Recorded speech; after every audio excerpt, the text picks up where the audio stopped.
tersebutlah kisah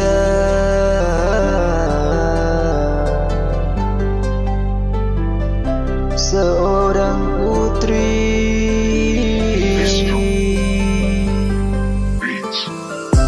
Inilah kisah Indra Loka, fantasi klasik dalam hikayat. Berikan kasih dapat merawat, sakitnya hati sudah terubat. Inilah kisah Indra Loka, dipenuhi sakti luar biasa, menjunjung kasihnya sang puteri demi mencari cinta yang suci.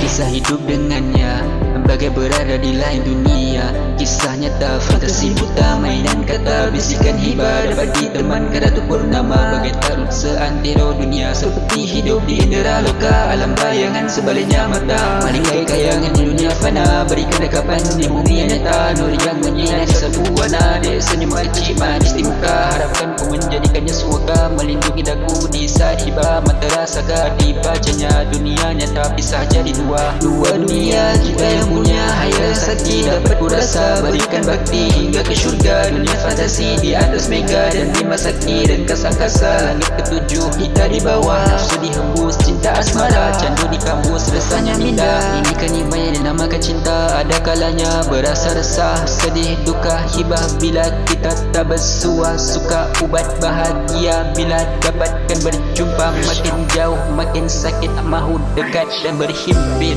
Inilah kisah Indra Loka, fantasi klasik dalam hikayat. Berikan kasih dapat merawat, sakitnya hati sudah terubat. Inilah kisah Indra Loka, dipenuhi sakti luar biasa, menjunjung kasihnya sang puteri demi mencari cinta yang suci. Kisah kami bersambung, takkan biar tergantung, dicernakan asam lambung. Gementar yang aku tampung, biarkan ku bunyikan gong. Biarkan aku menanggung rasa cinta yang teragung, sang puteri yang ku agung. Sakti manual hingga termual, salah majikal impaknya kekal. Satu ritual beribu bekal, sebalik sandal letakkan tangkal. Sampah dan rempah di atas lantai, santaikan makan belum disangkal. Selera takkan dia perasan, semua santan ada ramuan.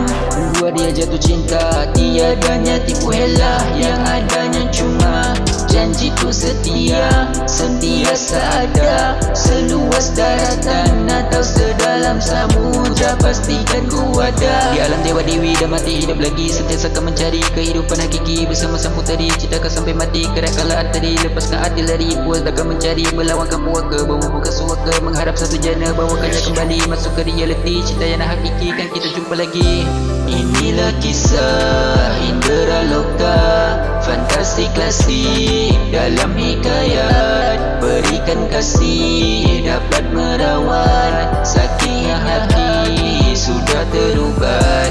Inilah kisah Indra Loka, dipenuhi sakti luar biasa, menjunjung kasihnya sang puteri demi mencari cinta yang suci. Kisah Indra Loka satunya dah mencabar, mendengar satu kabar baik buruk tak gentar. Bagikan malam nyaman dengan pengembaraan, masuk alam bunian jumpa putih kayangan. Walaupun pengakhiran adanya perpisahan, kena tahan di dalam satunya kemewahan. Namun takkan ku biarkan semua ini terjadi, kan ku pastikan bahawa ku mampu jaga diri. Mahukah realiti berkejaran berlari bersama adinda, ku keluar dari fantasi dunia ilusi. Kan jadi kebenaran bila kita benarkan hakikatnya impian hidup yang ku mimpikan pada setiap malam. Pastikan ku hidupkan bersama di kau sayang, jangan risau, pastikan ku datang.